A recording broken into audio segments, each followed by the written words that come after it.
اعوذ باللہ من الشیطان الرجیم بسم اللہ الرحمن الرحیم وَإِذَا لَمْ تَأْتِهِمْ بِآيَةٍ قَالُوا لَوْلَا اجْتَبَيْتَهَا، اور جب آپ ان کے پاس کوئی نشانی نہ لے جاوے تو وہ کہتے ہیں کہ آپ نے معجزہ آپ کیوں نہیں لائے۔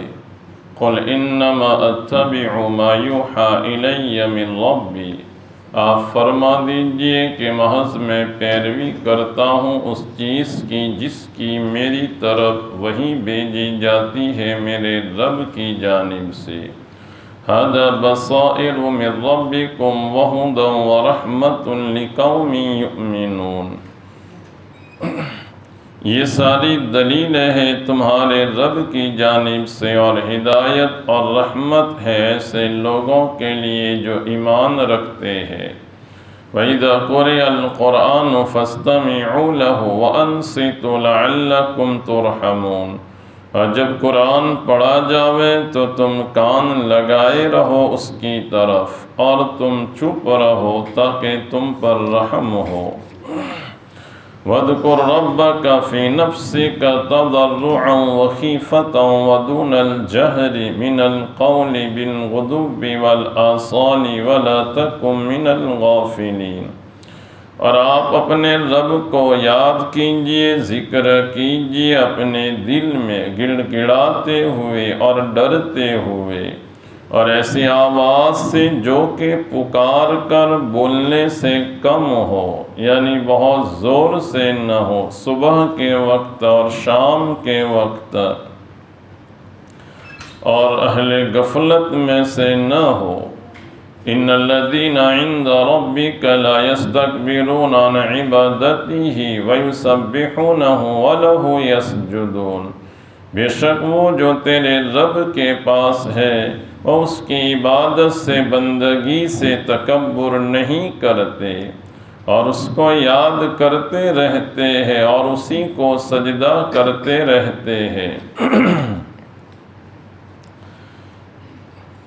گزشتہ ذکر کیا گیا تھا کہ نبی کریم صلی اللہ علیہ وسلم کو حکم دیا گیا کہ آپ امت کی طرف سے جو عمل آپ کو پہنچاوے اس کو قبول کر لیجئے، اس لیے کہ آدمی کامل طریقے سے عبادت کرنے پر قدرت نہیں رکھ سکتا۔ وجہ یہ ہے کہ اللہ تعالیٰ کو جو عبادت مطلوب ہے، نماز، روزہ، زکوٰۃ، کما حق ہو، کوئی آدمی عبادت کرنے پر قادر نہیں ہے، اس لیے کہا گیا ما عبدناک حق عبادت، آپ کی جو عبادت کا حق تھا وہ ہم نے ادا نہیں کیا۔ تو نبی کریم صلی اللہ علیہ وسلم کو حکم دیا گیا تھا کہ جو بھی عمل ہو سرسری اس کو آپ قبول کر لیجئے اور بھلی بات کا آپ حکم کیجئے، اور آپ جو جاہل لوگ ہیں ان سے الجھئے مت، ان سے آپ اعراض کیجئے۔ ابھی جو آیتیں تلاوت کی گئی اس میں اللہ تبارک تعالیٰ نے کفار مکہ اور مشرکین مکہ کے عناد کو، ضد کو اور ہٹ دھرمی کو بیان کیا کہ نبی کریم صلی اللہ علیہ وسلم جب کوئی معجزہ اور نشانی ظاہر فرماتے تو مشرکین یہ کہتے کہ یہ نشانی نہیں، ہم جو کہتے ہیں وہ نشانی تم ظاہر کرو۔ اللہ تعالیٰ کا دستور یہ رہا ہے کہ حضرات انبیاء کرام علیہم السلام کی رسالت اور نبوت کو ثابت کرنے کے لیے آپ نے انبیاء کرام علیہم السلام کو معجزات عطا فرمائی۔ یہ معجزات ایک دلیل اور ایک حجت ہوتی تھی، جیسے حضرت موسیٰ علیہ السلام کو ید بیضا اور عصا عطا کیا تھا، حضرت صالح علیہ السلام کی قوم نے اٹھنے کا مطالبہ کیا، آپ نے دعا مانگی تو پھر اس وقت پہاڑی سے جو پتھر تھا، چٹان تھی، اس سے گابن اٹھنی اللہ تبارک تعالیٰ نے ظاہر فرمائی۔ ہر دور میں اللہ تبارک تعالیٰ کوئی نہ کوئی معجزہ انبیاء کرام علیہم السلام کو دیا کرتے تھے اپنی نبوت اور رسالت کو ثابت کرنے کے لیے۔ حضرت عیسیٰ علیہ السلام کے زمانے میں فن طب کا زور تھا اور فن طب عروج پر تھا۔ اس وقت اللہ تعالیٰ نے حضرت عیسیٰ علیہ السلام کو ایسا معجزہ دیا کہ اس زمانے کے سارے اطباء، سارے ڈاکٹر، حکم عاجز اور بے بس ہو گئے۔ وہ تو بیماروں کا علاج کرتے تھے، لیکن حضرت عیسیٰ علیہ السلام مادرزاد نابینا کو اچھا کر دیتے، مردہ کو زندہ کر دیتے، پرندے کی شکل بناتے، اس میں پھونک لگاتے تو وہ زندہ ہو جاتا۔ یہ حضرت عیسیٰ علیہ السلام کو اللہ تعالیٰ نے معجزات دیے تھے۔ نبی کریم صلی اللہ علیہ وسلم کو اللہ تعالیٰ نے ایک نہیں کئی معجزات دیے، اور سارے انبیاء سے سب سے زیادہ معجزے نبی کریم صلی اللہ علیہ وسلم کو عطا کیے گئے۔ اتنے معجزات دیے کہ صرف معجزات کے بیان میں علماء کرام نے پوری کتابیں مرتب کی ہے نبی کریم صلی اللہ علیہ وسلم کے معجزات کے بارے میں۔ خود یہ کلام پاک ایک نہیں، ایک کلام پاک میں کئی معجزات ہیں، اس اعتبار سے کہ کلام پاک کی ہر آیت معجزہ ہے۔ معجزہ کا مطلب عاجز کر دینے والی چیز، انسانیت کے بس میں نہ ہو اس کے جیسی مثال، اس کے جیسی چیز کو پیش کرنا۔ ایک چھوٹی سے چھوٹی آیت کفار مکہ، مشرکین مکہ، جن کو اپنی فصاحت، بلاغت اور عربی زبان بولنے پر، سمجھنے پر فخر تھا، لیکن جب ان کو چیلنج دیا گیا کہ ایک سورت کو تم پیش کرو، ایک چھوٹی سی سورت کو، تو وہ چھوٹی سی سورت کو پیش کرنے سے بھی عاجز اور بے بس ہو گئے۔ معلوم ہوا کہ پورے قرآن کی تمام آیتیں جو ہیں یہ معجزہ ہے، اس لیے کہ ایک آیت کا مثل بھی مشرکین پیش نہیں کر سکے۔ نبی کریم صلی اللہ علیہ وسلم جب ان کے سامنے اپنے معجزات پیش کرتے تو ان کی فرمائش مخالفین کی یہ ہوتی کہ نہیں، ہم جو کہتے ہیں وہ معجزہ آپ پیش کرو تب ہم آپ کو مانیں گے۔ وَإِذَا لَمْ تَأْتِهِمْ بِآيَةٍ، اور جب آپ ان کے پاس کوئی نشانی نہ لے جاوے جو ان کی مانگی ہوئی ہے، قَالُوا لَوْلَا اجْتَبَيْتَهَا، تو وہ یہ کہتے ہیں کہ ہمارا مطالبہ جس کا ہم نے کیا تھا وہ آپ نے پورا کیوں نہیں کیا؟ ہم جو کہیں وہ معجزہ آپ ظاہر کریں تب ہم آپ کو نبی مانیں گے۔ دنیا کی عدالت میں جب کوئی مقدمہ ثابت ہو جاوے تو کوئی آدمی یہ نہیں کہہ سکتا کہ نہیں، ہم کہتے ہیں ان کی شہادت قبول کرو تبھی یہ بات صحیح اور سچی ہو۔ بات ثابت ہو گئی تو بات ختم۔ نبی کریم صلی اللہ علیہ وسلم نے اپنی جانب سے معجزات پیش کیے اور سب لوگوں نے دیکھا، اس کو پایا، اس کو محسوس کیا، لیکن ان میں عناد تھی، ضد تھی کہ ہم جو کہتے ہیں وہ آپ لے کے آؤ۔ تو نبی کریم صلی اللہ علیہ وسلم جواب دے رہے ہیں، قُلْ إِنَّمَا أَتَّبِعُ مَا يُوحَى إِلَيَّ مِن رَبِّي، تم مجھ سے کہتے ہو کہ ہم جو کہتے ہیں وہ معجزہ ظاہر کرو۔ یہ معجزے کو بتانا، ظاہر کرنا میری قدرت میں نہیں، میرے اختیار میں نہیں ہے۔ میں اپنے اختیار سے معجزے کو پیش نہیں کر سکتا، میں تو پیروی کرتا ہوں انہی احکام کی جن کی میری طرف وحی بھیجی جاتی ہے میرے رب کی جانب سے۔ میرا رب جتنا کہتا ہے اتنا ہی میں کر سکتا ہوں۔ میرا رب اگر معجزہ دے تو میں ظاہر کر سکتا ہوں، اور وہ نہ دے تو میرے اندر کوئی قدرت نہیں، کوئی طاقت نہیں۔ یہ آیت بھی جو میں تمہارے سامنے پڑھ سناتا ہوں اپنی جانب سے نہیں، بلکہ اللہ تعالیٰ میرے اوپر القاء فرماتے ہیں، جبرائیل امین کے ذریعے مجھے پہنچاتے ہیں، تب میں تمہارے سامنے یہ پیش کر سکتا ہوں۔ ھذا بصائر من ربکم، یہ قرآن کی کئی آیتیں جو تمہارے سامنے میں نے پیش کی ہیں، وہ سب کی سب دلیلیں ہیں تمہارے رب کی جانب سے، اور یہ قرآن میں وَھُدًى وَرَحْمَةٌ لِقَوْمٍ يُؤْمِنُونَ، اگر تم اپنے دل سے مانو گے، تسلیم کرو گے، تعلیمات پر عمل کرو گے، تو اس میں ہدایت کا سامان ہے، اس میں رحمت ہے ایمان رکھنے والی قوم کے لیے۔ جو لوگ ایمان رکھتے ہیں تو قرآن کی آیتیں ان کے حق میں ہدایت ہوتی ہے اور ان کے حق میں رحمت ہوتی ہے۔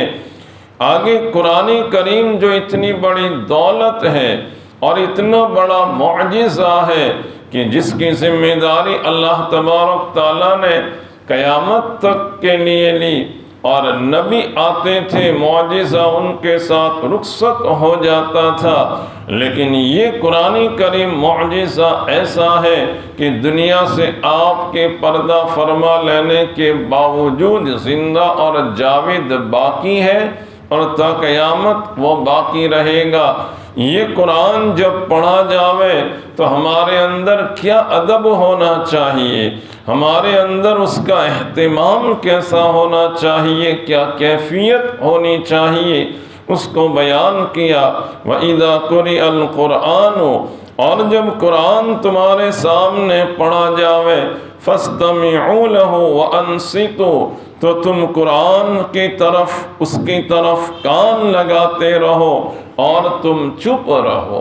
قرآن کریم کو جب سنانے کے لیے پڑھا جاوے، جیسے فرض نماز میں امام جو قرات کرتے ہیں، وہ مقتدیوں کو جہری نماز میں سنانے کے لیے اس وقت مقتدیوں کو حکم دیا گیا کہ اپنے دل کی دنیا کو دوسری طرف سے کاٹ کر کے یہ قرآن کریم جو امام سنا رہا ہے نمازوں میں، اسی کی طرف تم متوجہ رہو، کان لگاؤ، دھیان سے سنو۔ تمہارا دھیان اور تمہاری توجہ صرف اور صرف کلام پاک کے سننے میں ہونا چاہیے، تو قرآن کریم کی ہدایت ملے گی، قرآن کریم کی رحمت ملے گی۔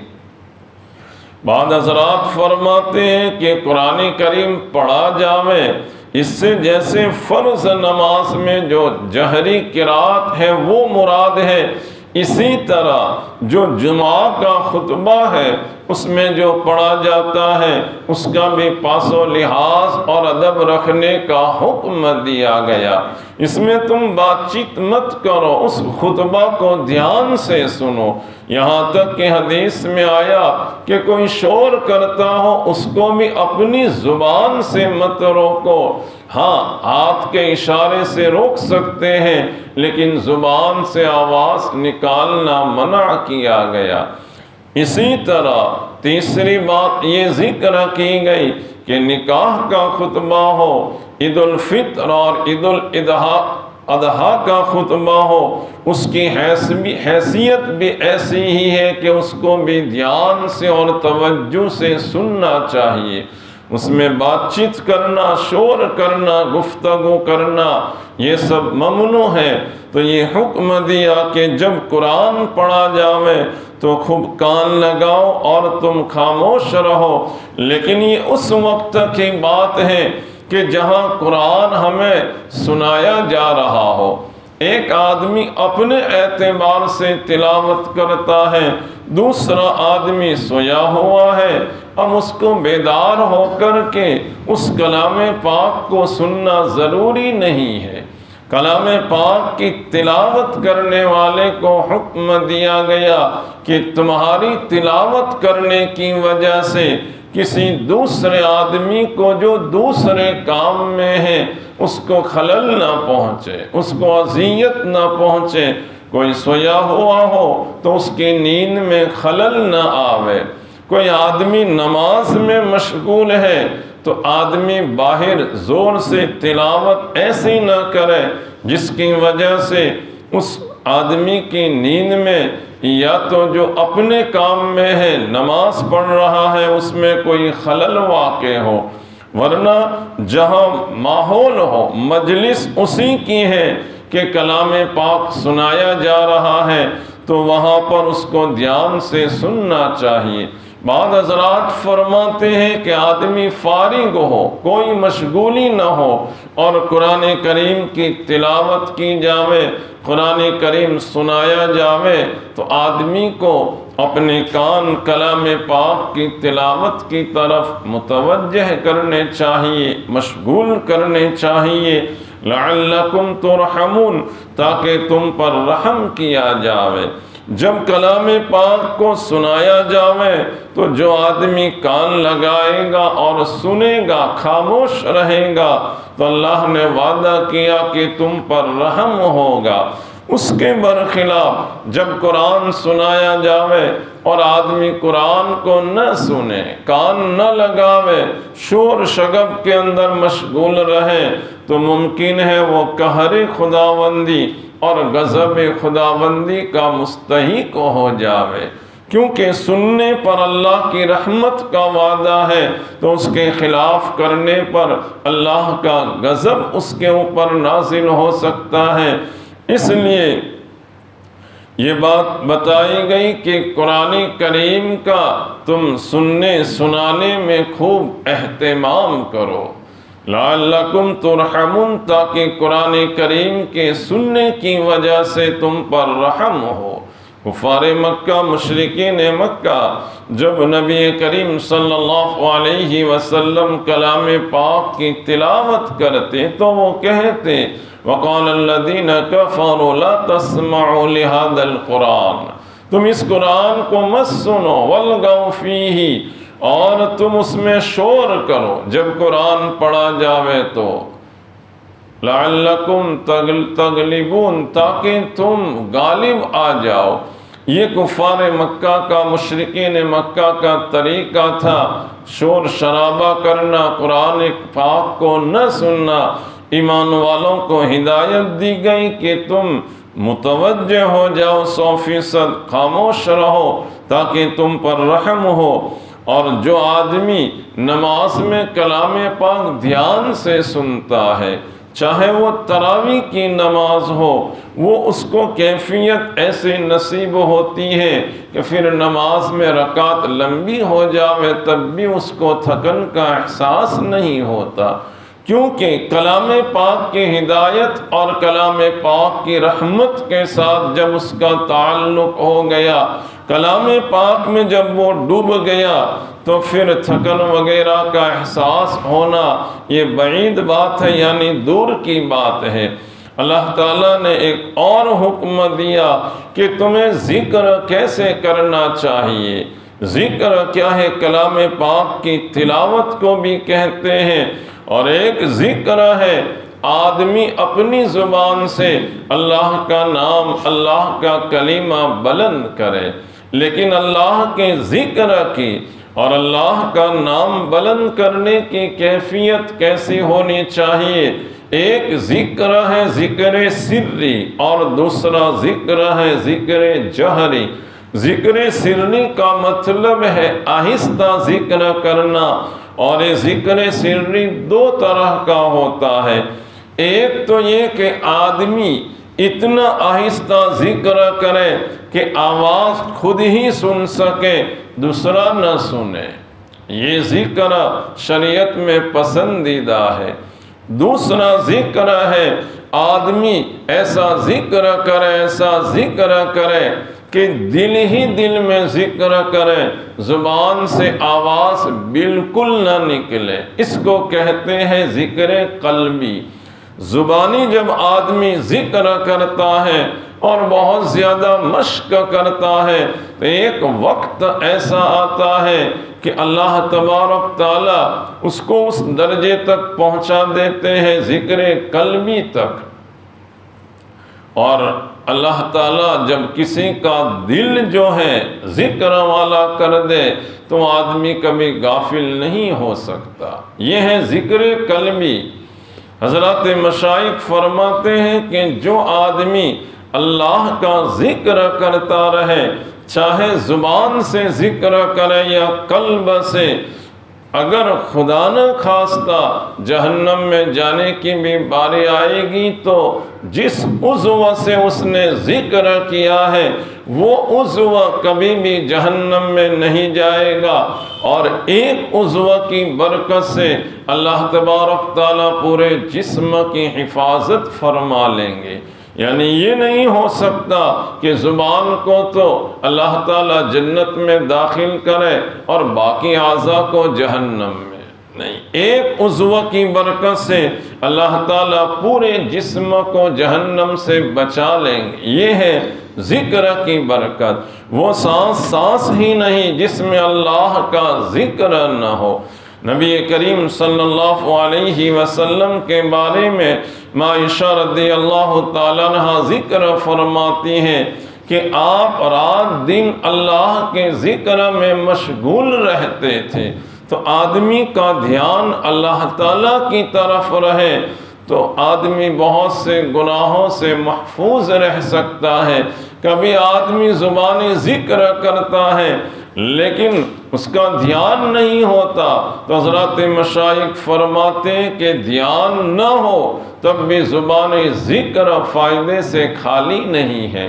شیطان کبھی ہمیں اس بات میں مبتلا کر دیتا ہے کہ جب ہم ذکر کرتے ہیں، تسبیح پڑھتے ہیں تو ہمارا دھیان نہیں رہتا۔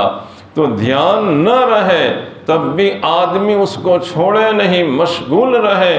ایک وقت ایسا آئے گا کہ وہ جو ذکر بغیر دھیان کا تھا، بغیر توجہ کا تھا، لیکن بار بار کی عادت کی وجہ سے اللہ تبارک تعالی حضوری والا اور توجہ والا ذکر اس کو عطا فرمائیں گے۔ تو ایک طریقہ تو یہ بتایا کہ قلب سے آدمی ذکر کرے، اور دوسرا طریقہ بتایا اپنی زبان سے کہ اپنے علاوہ اور کوئی سن نہ سکے۔ یہ ذکر سری کے آہستہ ذکر کے دو طریقے، اور اس میں بھی کیفیت بتائی گئی کہ تضرعاً، تم گڑ گڑاتے ہوئے، وخیفتاً، اور ڈرتے ہوئے۔ آدمی اللہ کا ذکر جو کرے اس میں کیفیت بتائی گئی کہ نام و نمود نہ ہو، دکھلاوا نہ ہو، بلکہ گڑ گڑانا ہو، عاجزی کرنا ہو اور خوف ہو۔ جیسے اللہ نے ایک اور مقام پر اس کو بیان کیا، ادعوا ربکم تضرعا وخفیا، کہ تم اپنے رب کو پکارو گڑ گڑاتے ہوئے اور آہستہ سے۔ اور یہاں یہ بات بیان فرمائی کہ اپنے رب کا تم ذکر کرو اپنے جی میں گڑ گڑاتے ہوئے اور ڈرتے ہوئے۔ بہت زور سے چیخوں پکار کی ضرورت نہیں ہے، اس لیے کہ تم اپنے رب کو پکار رہے ہو۔ جب کسی بڑے آدمی کے پاس کوئی آدمی جاتا ہے تو بڑے آدمی کا ادب اور تعظیم یہ ہوتی ہے کہ اس کے سامنے اونچی آواز نہ کرے۔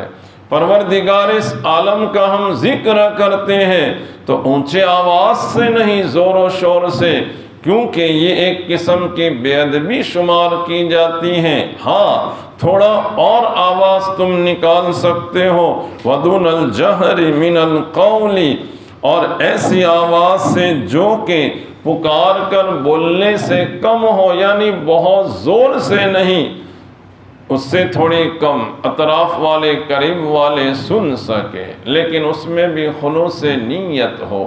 اس کو کہتے ہیں ذکر جہری، زور سے ذکر جہری کا مطلب یہ نہیں ہوتا کہ پوری مسجد گونج اٹھے، بلکہ مطلب یہ ہوتا ہے کہ خود سنے، اطراف والے سنے۔ یہ دونوں قسمیں ذکر کی قرآن کریم میں بیان کی گئی۔ ایک مرتبہ حضرت نبی کریم صلی اللہ علیہ وسلم تہجد کے وقت گشت لگا رہے تھے۔ آپ نے حضرت صدیق اکبر رضی اللہ تعالیٰ عنہ کے پاس سے آپ کا گزر ہوا تو صدیق اکبر رضی اللہ تعالیٰ عنہ کی کلام پاک کی تلاوت کی آواز سنی۔ آپ بالکل آہستہ پڑھ رہے تھے۔ آگے بڑھے، حضرت عمر فاروق رضی اللہ تعالیٰ عنہ کی تلاوت کی آواز سنی اور حضرت عمر فاروق رضی اللہ تعالیٰ عنہ بڑے زور سے کلام پاک پڑھ رہے تھے۔ جب ملاقات ہوئی حضرات شیخین رضی اللہ تعالیٰ عنہما کی نبی کریم صلی اللہ علیہ وسلم سے، آپ چونکہ مصلح تھے، اصلاح کرنے والے تھے، آپ نے صدیق اکبر سے پوچھا کہ ابو بکر آج ہمارا گزر ہوا، آپ تو بالکل آہستہ پڑھ رہے تھے۔ تو صدیق اکبر رضی اللہ تعالیٰ عنہ نے جواب دیا کہ جس ذات کو مجھے سنانا تھا اس نے سن لیا، یعنی اللہ تعالیٰ تو آہستہ کو بھی سنتے ہیں، اس لیے میں نے زور سے نہیں پڑھا۔ حضرت عمر فاروق رضی اللہ تعالیٰ عنہ سے پوچھا کہ عمر، ہم آپ کے پاس سے گزر رہے تھے اور آپ بڑے زور سے تلاوت کر رہے تھے۔ حضرت عمر رضی اللہ تعالیٰ عنہ نے جواب دیا کہ حضرت نیند کو بھگانا مقصود تھا اور شیطان کو بھگانا مقصود تھا۔ تو پیارے آقا صلی اللہ علیہ وسلم نے درمیانی حکم بتایا، ابو بکر آپ اپنی آواز کو تھوڑی سی بڑھاؤ، اور حضرت عمر کو فرمایا کہ عمر آپ اپنی آواز کو تھوڑی سی پست کرو۔ یہ ہے اعتدال، درمیانی راستہ جو نبی کریم صلی اللہ علیہ وسلم نے حضرات شیخین رضی اللہ تعالیٰ عنہما کو بتایا۔ ذکر کون سے وقت کرے تو وہ بھی بتا دیا، بالغدو والآصال، صبح میں اور شام میں۔ ہماری جماعت میں صبح اور شام میں 3 تسبیح کا جو ہمیں بتایا جاتا ہے، ایسی قرآن آیات سے اس کو لیا گیا ہے کہ صبح میں بھی اللہ کے ذکر کا حکم اور شام کو بھی اللہ کے ذکر کا حکم۔ صبح میں بھی فرشتوں کی ڈیوٹی تبدیل ہوتی ہے اور شام کے وقت، تاکہ اللہ کے حضور میں جاوے تو ہمارا شمار ذاکرین میں ہو۔ مفسرین کرام فرماتے ہیں کہ یہاں صبح اور شام کا ذکر ہے، لیکن جیسے صبح اور شام بولا جاتا ہے تو 24 گھنٹے مراد لیے جاتے ہیں، ویسے صبح شام ذکر کا مطلب یہ ہے کہ تمہاری زندگی 24 گھنٹے اللہ کے ذکر والی، اللہ کے دھیان والی ہو۔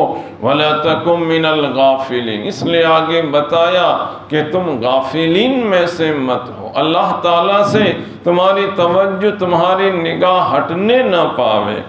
آگے ایک اہم حکم دیا کہ ان الذین عند ربک، جو مخلوق، جو لوگ تیرے رب کے پاس ہیں، لا یستکبرون عن عبادتہ، وہ اللہ کی عبادت سے تکبر نہیں کرتے، یعنی جو فرشتے اللہ تعالیٰ کے پاس ہیں، انبیاء کرام علیہم السلام اللہ کے پاس ہیں، یہ اس کی عبادت سے کبھی عار، شرم اور تکبر محسوس نہیں کرتے۔ وَيُسَبِّحُونَهُ، اور اللہ تعالیٰ کو وہ یاد کرتے رہتے ہیں۔ وَلَهُ يَسْجُدُونَ، اور ایسے یاد کرتے ہیں کہ اللہ تعالیٰ ہی کے سامنے وہ سجدہ کرتے ہیں۔ اللہ تعالیٰ کی جو عبادت ہے وہ تو بہت ساری تھی، پوری نماز تھی، لیکن رکوع کو بیان نہیں کیا اور کسی چیز کو بیان نہیں کیا۔ بیان کیا تو اللہ نے سجدے کو، یعنی اسی کے سامنے سجدہ کرتے ہیں۔ مفسرین کرام فرماتے ہیں کہ پوری نماز میں سارے ارکان میں اعظم اگر کوئی رکن ہے، سب سے بڑا تو وہ سجدہ، اور اسی سجدہ کا حکم دیا گیا تھا شیطان کو، اور اس نے انکار کیا اور راندے اللہ کے دربار سے اس کو نکالا گیا، دھتکارا گیا۔ وہ سجدے کا حکم بندوں کو دیا جاتا ہے کہ جس سجدے سے شیطان نے انکار کیا تھا، تم سجدہ کر کے پروردگار عالم کو بتاؤ کہ ہم آپ کے حکم کے تابع ہیں، آپ کے حضور میں ہم اپنے سر کو جھکاتے ہیں۔ اور یہ جو عبادت ہے سجدے کی اللہ کو بہت زیادہ پسند، وجہ یہ ہے کہ انسان کے پورے بدن میں، پورے جسم میں سر کی بڑی حیثیت ہے، اور وہ سر اللہ کے سامنے جھکایا جاتا ہے، چٹائی پر مٹی پر رکھا جاتا ہے، سر اور ناک دونوں کو رگڑا جاتا ہے کہ تمہارے جسم کا جو اعظم حصہ ہے جز، اس کو تم ہمارے سامنے جھکاؤ تو تم بہت اونچے درجے تک پہنچ جاؤ گے۔ حضرت مولانا فضل الرحمن گنج مراد آبادی رحمت اللہ علیہ فرماتے ہیں کہ میں جب سجدے میں جاتا ہوں تو میری ایک کیفیت ہوتی ہے کہ میرے پروردگار نے میرے ساتھ پیار کر لیا، میں اس کی گود میں گر گیا۔ یہ سجدے کی کیفیت ہونی چاہیے۔ اللہ تبارک تعالی ہمیں بھی ایسی حلاوت کا کچھ حصہ نصیب فرماوے۔ آخری آیت میں یہ سجدے کا حکم دیا گیا ہے۔ اب یہ سورہ اعراف ختم ہوئی، آگے سورہ انفال ہے۔ شروع میں ہی اللہ تبارک تعالیٰ نے غزوہ بدر کو، جو 17 رمضان کو ہوا تھا، جس کو یوم الفرقان کہا جاتا ہے، حق اور باطل کے درمیان فرق کرنے والی، فیصلہ کرنے والی جنگ، اس کے بارے میں انشاءاللہ آئندہ ذکر کیا جائے گا۔ تمام حضرات سے گزارش ہے کہ دعا کے بعد پھر سجدہ کر لے تاکہ سجدہ تلاوت ہمارا ادا ہو جائے۔ جو اسپیکر سے سنتے ہیں ان ماں بہنوں سے، بھائیوں سے بھی گزارش ہے، آخر میں سجدے کی آیت تلاوت کی گئی تھی، سجدہ تلاوت ادا کر لے۔ وآخر دعوانا ان الحمدللہ رب العالمین۔ الحمدللہ رب العالمین والعاقبۃ للمتقین۔